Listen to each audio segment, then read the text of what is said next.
Very happy to welcome Maggie Drysch. She's the Director of Partner Activation and Service at the St. Louis Blues. Maggie, welcome to the podcast. Yeah, thanks for having me. I'm excited to see you again and talk about everything that we got to connect on at sea. Absolutely.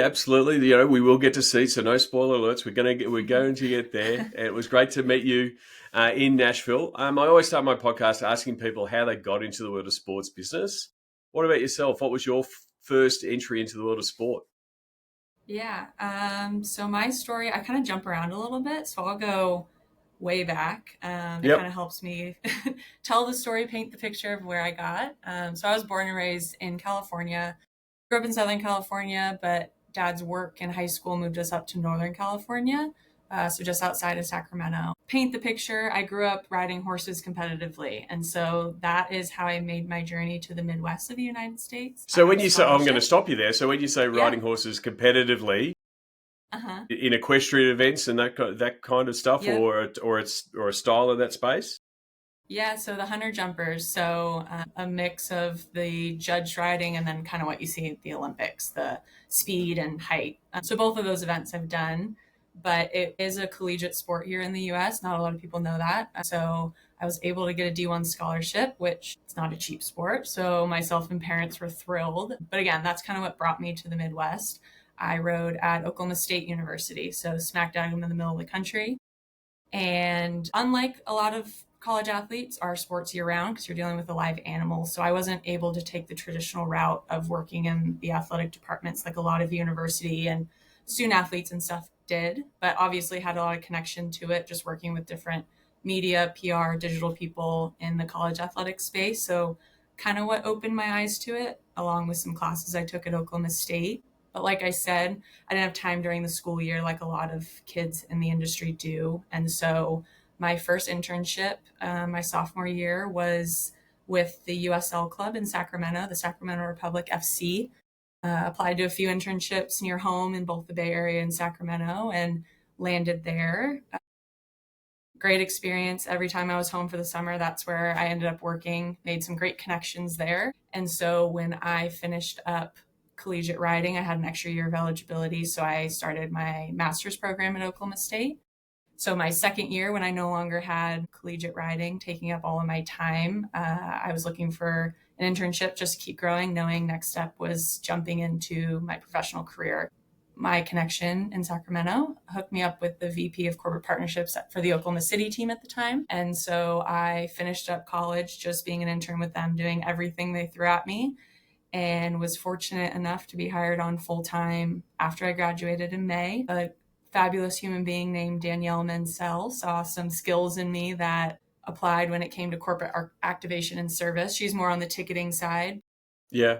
So she found a hole just in their organization of a spot needing to be filled. And that was me as their one and only corporate partnership activation coordinator. So USL is a smaller league. Our front office was tiny. So I did a little bit of everything, corporate partnerships involved and not, anything from box office to throwing out field boards to driving gators to move sandbags, like you name it. I did it, which doesn't sound glamorous, but super grateful for that experience because I think it's kind of just set me up for success for what was next. So, but in September 2021-ish, I decided I was looking for that next step in my career. I unfortunately hit my ceiling there. Again, not a glamorous role by any means, but I was surrounded by phenomenal people and got invaluable experience, but knew to keep growing, I was looking for that next step. And so applied to every job under the sun on Teamwork Online, and an opening here for the manager role for the St. Louis Blues opened up. So I moved here in September of 2021. And yeah, that was my next step. And then this past November, I was promoted to our director of corporate partnership activation. So now I oversee our team here. We're small but mighty, but we have a really great group both on the sales and activation side. And didn't know anything about St. Louis, but I'm grateful I made the jump and have loved every second of it. It's been the right step in my career. And so, I always ask the how did you get here, because I always like all the different twists and turns of why you got to where you got to, and especially like in the department, because when you're coming out of college or when you look at sports from the outside, it's like, oh, that looks amazing, I want to work in it. And you actually don't know all the different functions and all the different roles. You sort of founded yourself into this partnership activation space. Was that something that you lent into in those early internships where you were like, that's where you got energy from, that's where you had fun doing?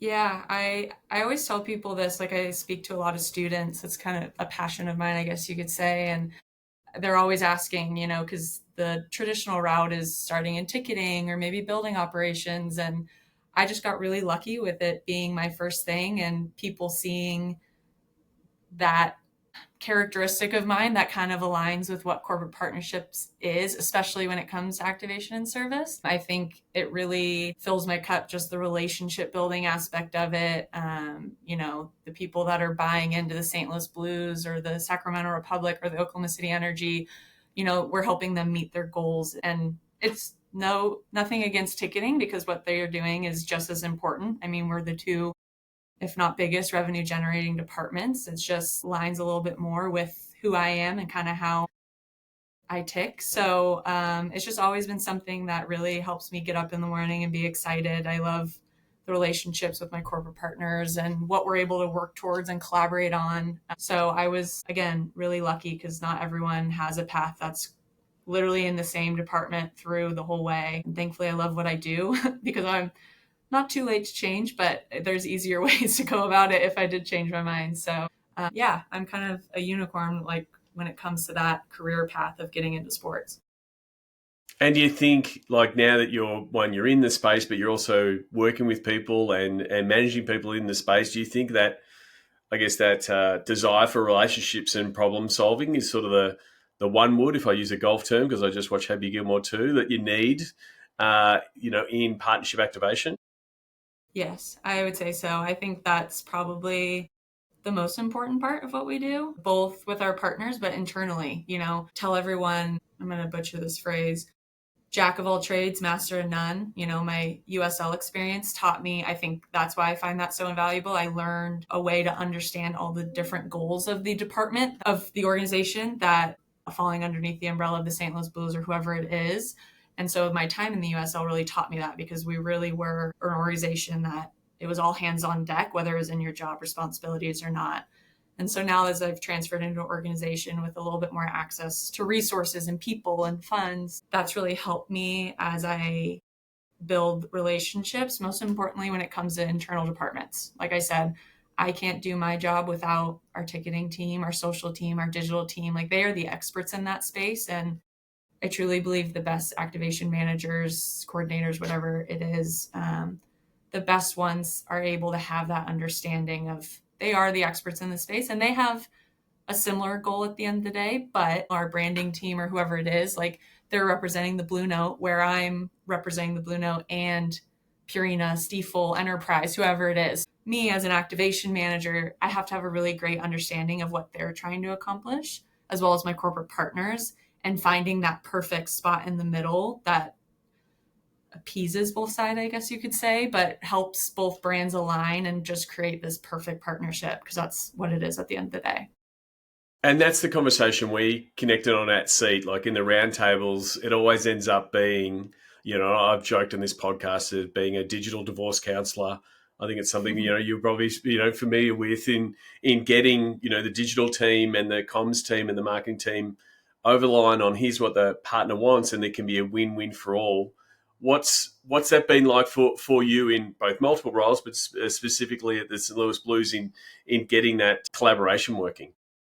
Yeah, I mean, there's always things that, we're human beings, right? There's always things we're never going to see eye or not see eye to eye on. I won't say never, because there's always a way to find a solution, but um, I don't think any of those relationships have ever figured out a way to be perfect. But I think we are really lucky here. Again, hyping up the St. Louis Blues, like, our teams here do a really great job and know we all have a goal at the end of the day to reach. More specifically, in current times, cap is going up, so we need to make money, and corporate partnerships don't have a ceiling when it comes to that. So we need to find ways and creative, innovative ways to sell. But one really simple thing that we've done and we've seen a lot of success with is, it sounds repetitive, and some weeks it lasts 5 minutes, some weeks it lasts an hour. But we just have a bi-weekly connect with our digital and social teams. And it's truly one of those things of what we bring to the table is up to us from both sides. If social's changing up how they want to activate an asset, that's the time to bring it up. If we're changing how we want to sell an asset, we're asking for their advice on that, as well as, hey,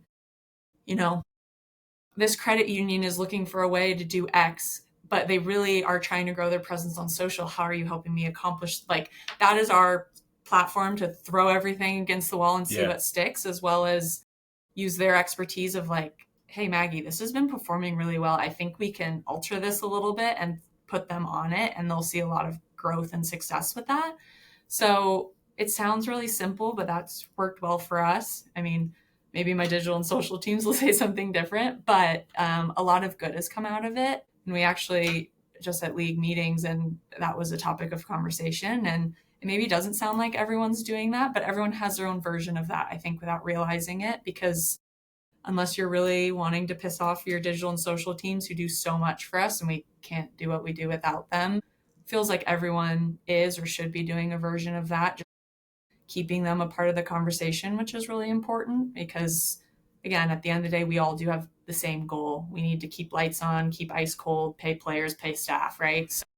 And so it's, again, having that relationship with those internal teams helps achieve those goals, as well as just that collaboration helps the partners succeed more. We want to give them more than what they paid for, of what value is given back to them, whether it's in our control or just that organic content. So yeah, that's probably how we do it. And it sounds simple, but it works.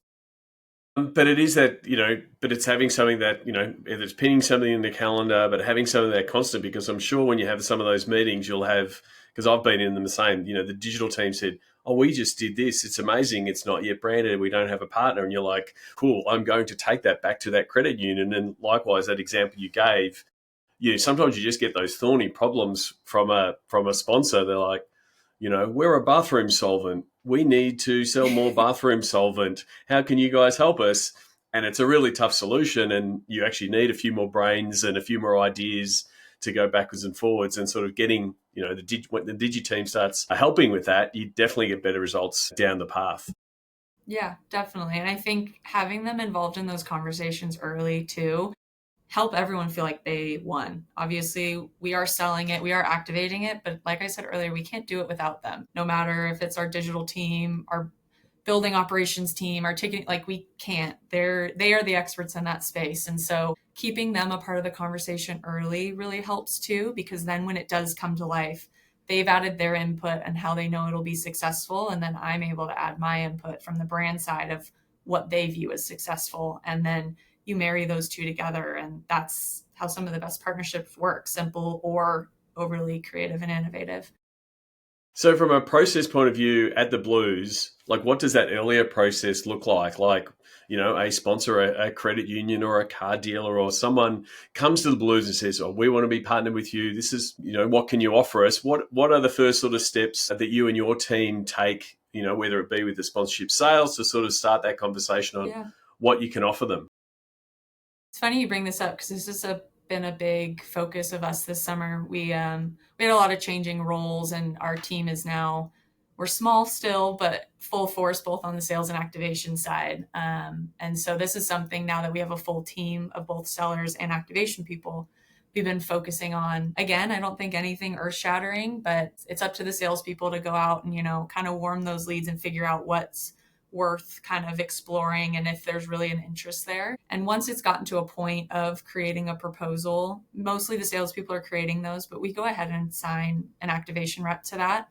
I mean, the sales team have a good pulse on what's going on, but the activation people, I call them boots on the ground. We really know what's going on. We're in those daily conversations. And so we're not there to sell it, but truthfully, if you work in sports, we're all salespeople. So we all have that skill within us, whether you realize it or not. But having them involved at the proposal stage, because there's going to be things that salespeople aren't hearing on a daily basis that will add to what you're pitching to these partners. And so we involve them early so that they can be a part of that. And then once it comes to life, it's so easy for the activation person to hit the ground running and make sure we're starting off right on the right foot. And so I would say that's probably been the most helpful as those come aboard, as well as then the activation people looping in. Obviously, we have that bi-weekly meeting, but starting those conversations early so people know what's coming, which is important, so nobody's caught off guard. And then again, as it comes to life, it's just everyone's involved, everyone sees it as a success, and nobody's rolling their eyes at the classic, what is corporate partnership doing again? Yeah. Because they've been a part of the conversation.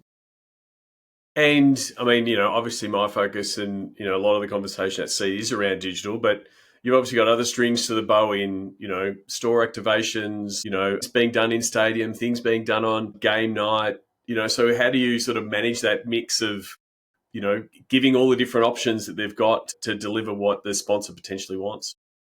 Yeah, I think it comes down to just listening, opening your ears and understanding what they want. I think we talked about this a lot on our panel in Nashville, but just obviously listening to what their goals are and stuff. But sometimes it's just as simple as knowing their business. There's going to be businesses that certain activations work for and others don't. Like, for example, some of our wireless communications partners are still trying to get people in stores, trying to get bodies into their locations and using the St. Louis Blues to do so. Other businesses, that doesn't apply.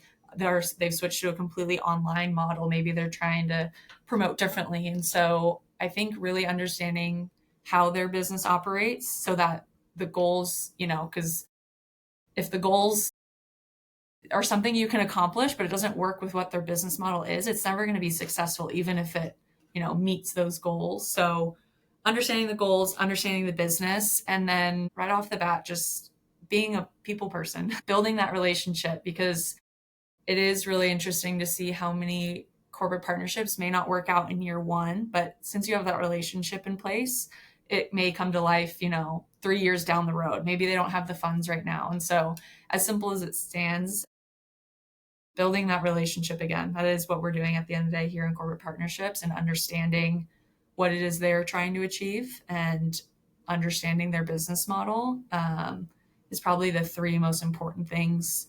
to bring those to life. And then that relationship obviously stands throughout the whole entirety of the partnership and makes it just that much more collaborative. And I think that was a key tenet of the session, sort of the secret menu partnerships, like not just saying, here's the rate card, here's what our leaderboards are, and here's all the options, but actually, part of that relationship building is having the partner feel like, oh, this is bespoke, this is for me, it gets priced differently, but like also it's starting to get closer to their marketing goals, to what they do. Because you're right, you can't just say, oh, we're just going to do this because you want, they don't have an online store or they want signups. It becomes different. And so everyone starts feeling like they're getting the secret menu. Yeah, no, it really is. And I think that's what I really enjoyed about our conversation is, partnerships is getting so creative, whether it's partnerships, whether it's venues, whether it's digital media, like people are just getting more and more creative every single day, which is so fascinating. But it's also getting more and more expensive for the partner to have, like something like exclusivity, right? So I think where there's an interesting opening for that is kind of creating that sense of exclusivity through these off the menu items, which sometimes don't even need to be as complicated as they may seem from the outside, but it just comes back to that knowing your partner, knowing their business. And there's a space to find almost that area of exclusivity for these partners, which they view as, unique or exclusive to them, when in reality, it's just because, you've really done your homework on the back end of it. Because like I said, partnerships, like the things I'm seeing come out of these different teams and agencies that they're doing is so impressive. But I mean, our team included, sometimes it's way beyond your reach to be able to do some of those things. And so creativity means a little bit something different to both the team and their partners. And so one of the important things in your role and in that is the delivery piece, because a lot of the time it is talking about the sales and landing the sales and bringing the revenue, but reducing churn and having partners come back. And what does building on year 2 and year 3 look like? What are some of the key things that you do from reporting and recapping and filtering that message, that information back, so you do have a happy partner and you're not in that late, we all know that late season, oh my goodness, we haven't delivered, here come all the campaigns because we've got to catch up sort of mode, which you see sometimes, late in the season that happens. How do you prevent that happening and sort of have that backwards and forwards, almost constant recap, but also figuring out how to do the reporting right? Yeah, that's an ongoing conversation. I feel like, especially in the NHL, but I'm sure all leagues, we're talking about that on a constant basis, especially with the introduction of digital assets like DED, those digitally enhanced dashboards. Like, how are we reporting on those so we're not shooting ourselves in the foot later down the road? So that's an ever-changing landscape. But again, I think it comes down to, if you have that strong relationship in place, like almost like a friendship, like I can go back to the partner and say, hey, this really didn't work this season. Like, I'm going to make sure, I've already done these things. I think that's something we do really here at the Blues, of like, this didn't work.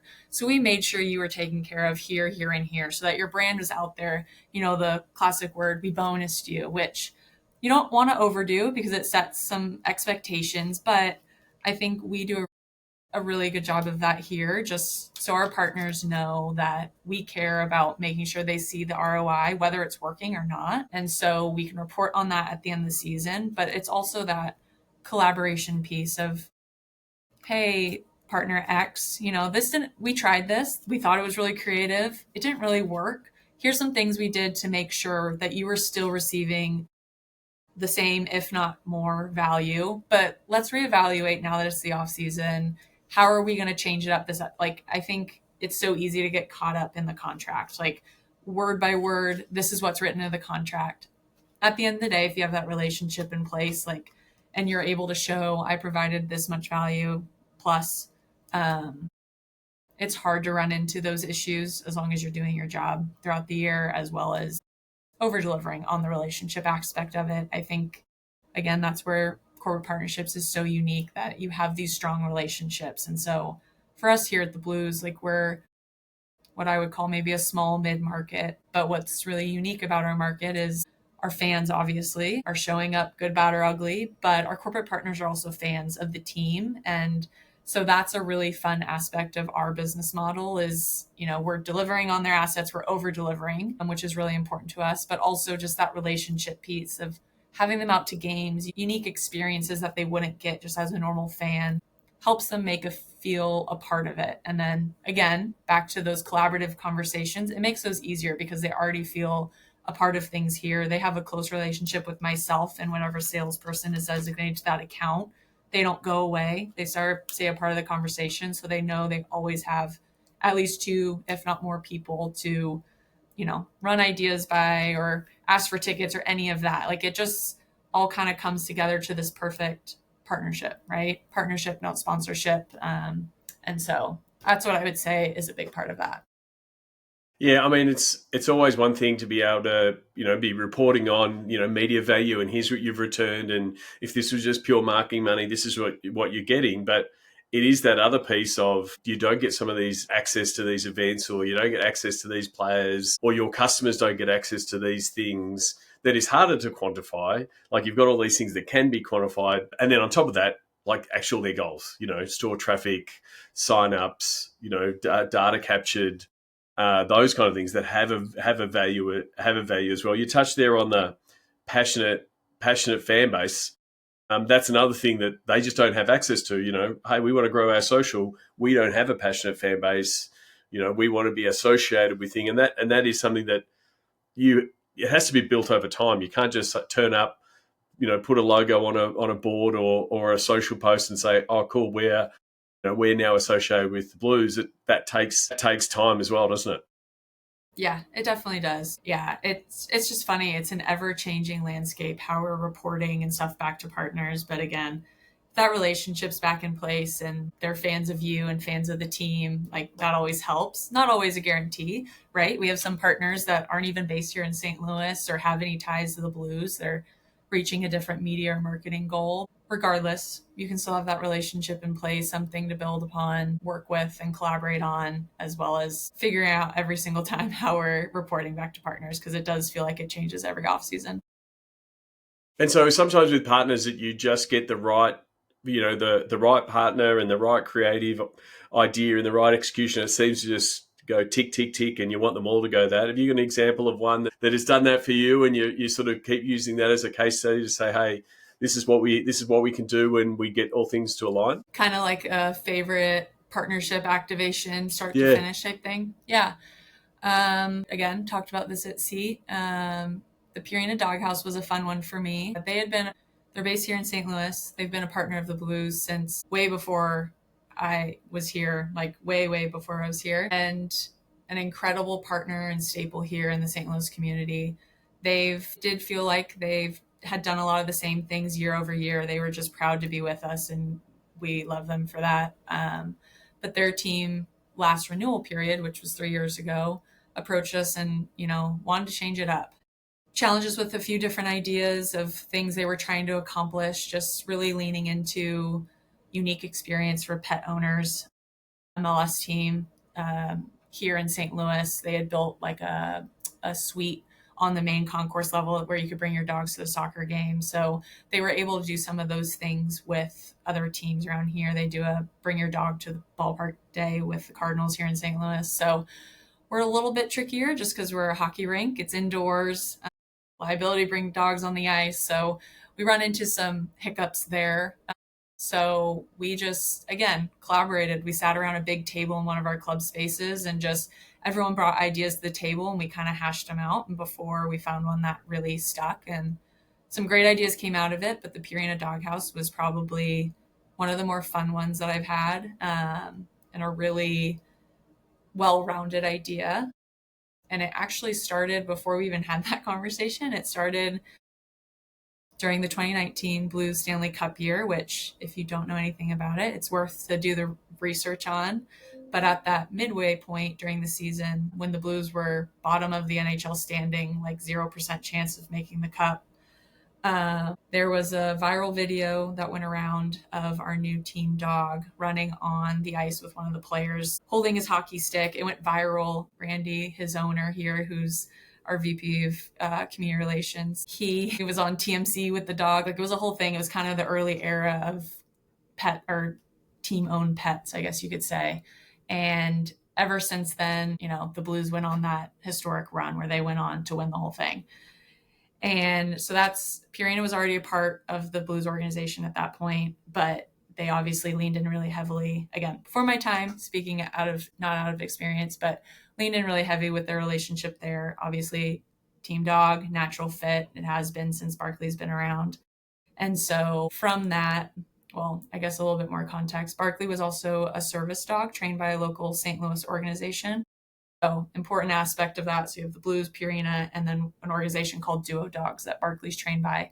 Back to the Purina Doghouse, the idea there was home box was branded Purina, but away box was branded the Doghouse. The idea there was every time an away player visited the Purina Doghouse, we raise money for Duo Dogs. Obviously tied to Purina, Barkley, and the Blues with the dog. So that was a really fun one. We obviously had a lot of fun with that. Honestly, people love dogs. So organically, that content, you see it in every league and every team. Dog content performs well. So we had a lot of fun with that. I think Purina saw the success in it really quickly. They were getting calls left and right from different teams wanting to recreate that, which I don't think they had the bandwidth at the time to do much outside of the St. Louis market doing that. That one was a lot of fun. It's kind of gimmicky, but it tied into what Purina was looking to accomplish.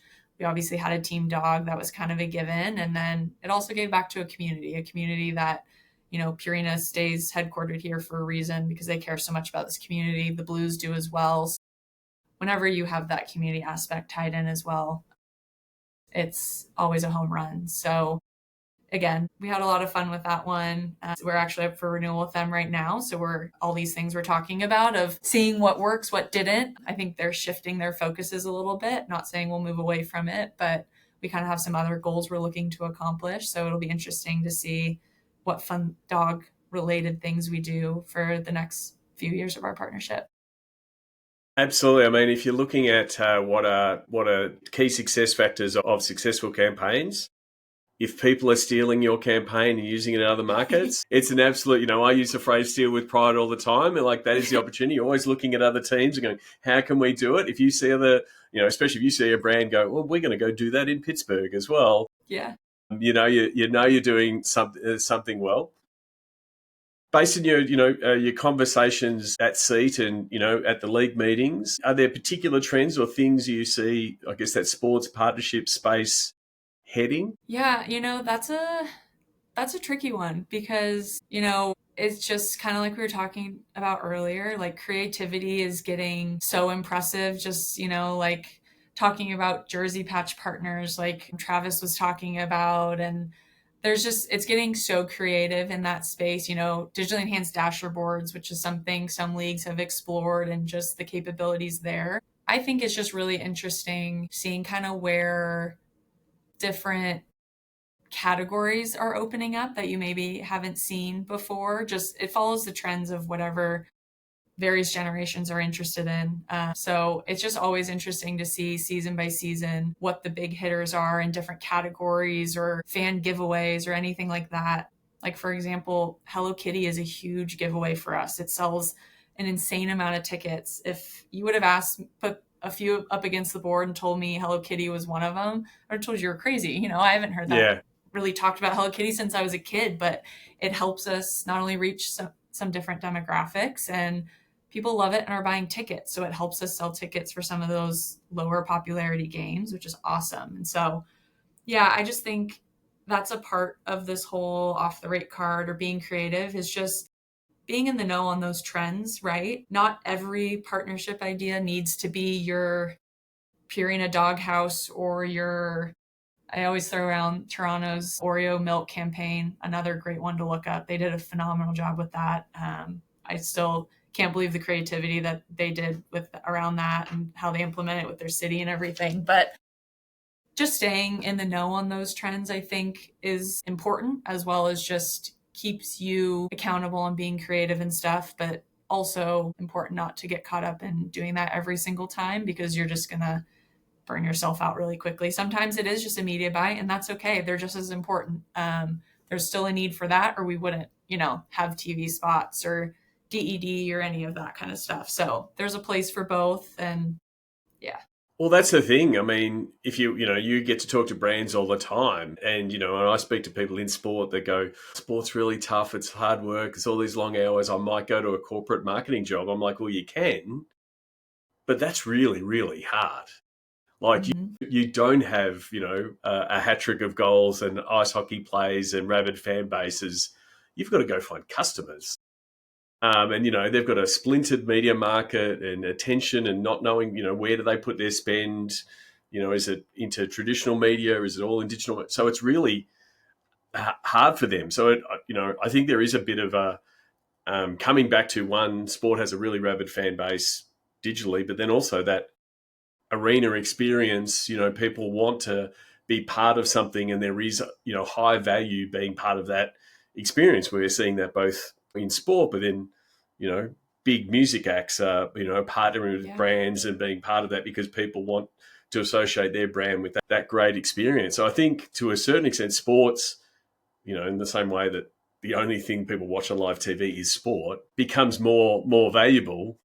But it still means every dollar is going to be watched, because it's really tough being a corporate marketer. Yeah, no, I tell people this all the time. I'm like, how cool is it? I get to walk into a hockey arena every day for my job, right? Like, I think it's easy to get so caught up in what we're doing on a day-to-day basis, as far as, it is hard work. I'm working, during the season, I'm working long hours, maybe don't get to see my family as much as I'd like, but at the end of the day, I do what I do because I love it. And, obviously hoping I can be a part of a Stanley Cup winning team as a part of the front office, because everyone here in this office right now, as well as our players and our hockey ops side, all contribute to that.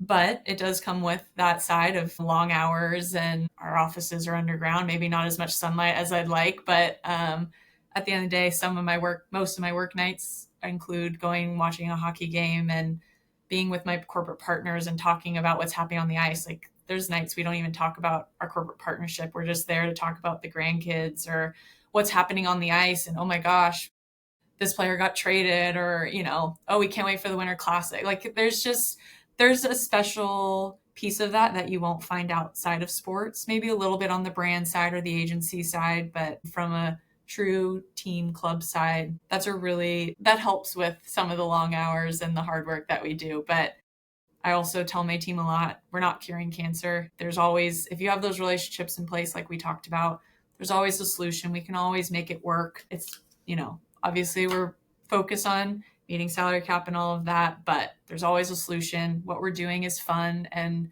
we are the fun things our corporate partners want to talk about and be a part of. And it's important to remember that, and way more fun than a corporate job. Yeah, absolutely. And I think it is good advice, to people coming into the industry. It does require a lot of hard work. It does require a lot of creativity and problem solving. Taking those moments to, just have some gratitude to go, yeah, I get to be here. I get to meet these people, or I get to be, part of these big moments, whether it be a big match or a big comeback, or you see a corporate partner, absolutely kicking goals, or, scoring big with their activations. And that's the piece where you go, oh, that's why we do it. As well as, oh, wow, the confetti is falling and you've won a big game, because you're part of that team. And that's the part where I'm always, occasionally, in that grind, it's like, just take a moment, the puck is about to drop. You're not in an Excel spreadsheet at that time, most of the time. Yeah. But take that moment in and go, this is pretty lucky and this is pretty cool. Yeah. And I think that's a cool part of activation too, is, I tell people we're the boots on the ground, we're the behind the scenes people. Like, a lot of the stuff happening in game, it's easy to forget, but we're the ones that help bring that to life, right? Which is really cool. So it's an important reminder just to take it all in. I also love our internship program for that reason. They bring in such a fun energy, because might be the first time for them working in sports, right? And so I always try to, remind myself, see things through their eyes, because every day they are truly that bright light of energy, because they are so excited to be there. And it's easy to forget, but what we do is a lot of fun, no matter what part of the business you're in. So you did say there in the partnership space, sometimes it is just a media buy. Sometimes it is a box ticker that, hey, they want some dashboards, they want to do a giveaway at a night, and they want a couple of social posts. But then there are partners that do want to push you. How do you balance like that innovation, creativity bit to go, you've got limited amount of resources, and so you want to be doing some cool things. You can't do cool things for every single partner, for every single game night. How do you sort of balance that piece of, we always want to be, innovative and creative overall for the whole season?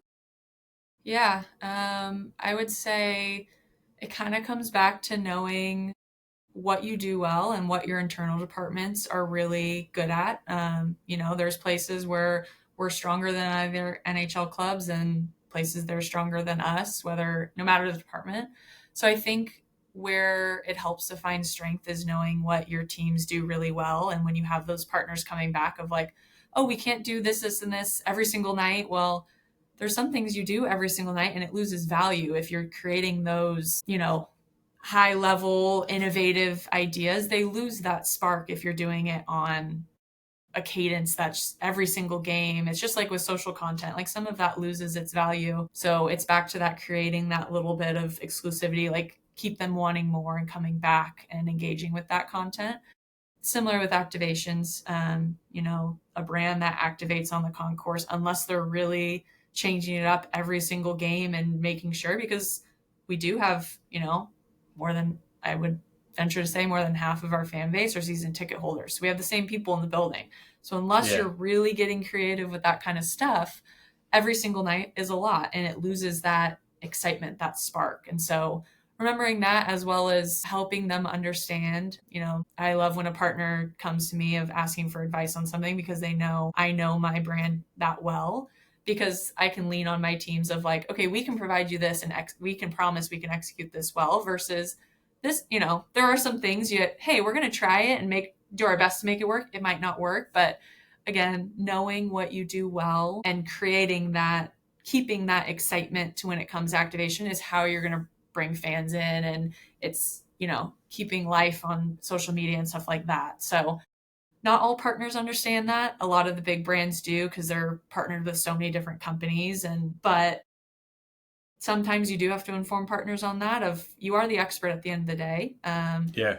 Maybe not in all certain departments, but we're all informed well enough to speak on behalf of our social and digital teams and inform the partner to be able to know what we're able to do is helping them at the end of the day, even though if it doesn't feel like it's on an every game cadence or this shiny, glamorous idea every single time. There is there is a science behind it a little bit, depending on the asset, and it comes with some education piece to it for some partners. Absolutely, absolutely. Well, Maggie, I really do appreciate you coming on the podcast, and good to catch up again after seeing you in Nashville. I want to get to the Sports Geek Closing 5. Do you remember the first sports event you ever attended? My dad didn't call me back on this one, but I'm pretty sure it was an Anaheim Ducks game. We had season tickets when I lived in Southern California, so I'm pretty confident it's that, if not an Anaheim Angels game at the time. So it's all right. It's not an answer that can be Googled, so it's okay. Yeah. There are people that get really stressed out about that question and think I'm going to do a Pablo Torres find out you went to something else. No, I'm not. I'll take that as an answer. It's a quite valid answer. You would have been a bunch of different sports events in your time. Do you have a favorite food or a go-to food at a sports event? I love the classic popcorn. You can't go wrong. You can snack during the whole game or event. Popcorn. Absolutely. Good one. What's the first app you open in the morning? Again, probably not the answer you're looking for, but I got my Oura ring on, so I got to check my sleep score, my readiness score. Yep. Which it was not great in Nashville, I will tell you, with our late nights. So Travis, I had jet lag and all of those kind of things, so you don't want to check my scores. But it is quite funny that now these days you don't ask someone, did you have a good sleep? You go, sorry, I've got to check my score to find out. Yeah. So that's the first one. Not a problem at all. Is there someone that the podcast listeners should follow, and why? Ooh, podcast. Oh, it doesn't mean have to be a podcast. It can be an author. It could be someone that you follow on social or someone along those lines. Again, probably not an earth-shattering answer, but I love Front Office Sports. I feel like they do a great overview, both Instagram or wherever you choose to follow them, as well as a newsletter, just kind of helping you, like we were talking about earlier, staying informed on different leagues, teams, abroad, in the States, whatever it is for your situation. And then Sports Business Journal, obviously, got to give them a plug, but their podcasts do a great job as well. Yep.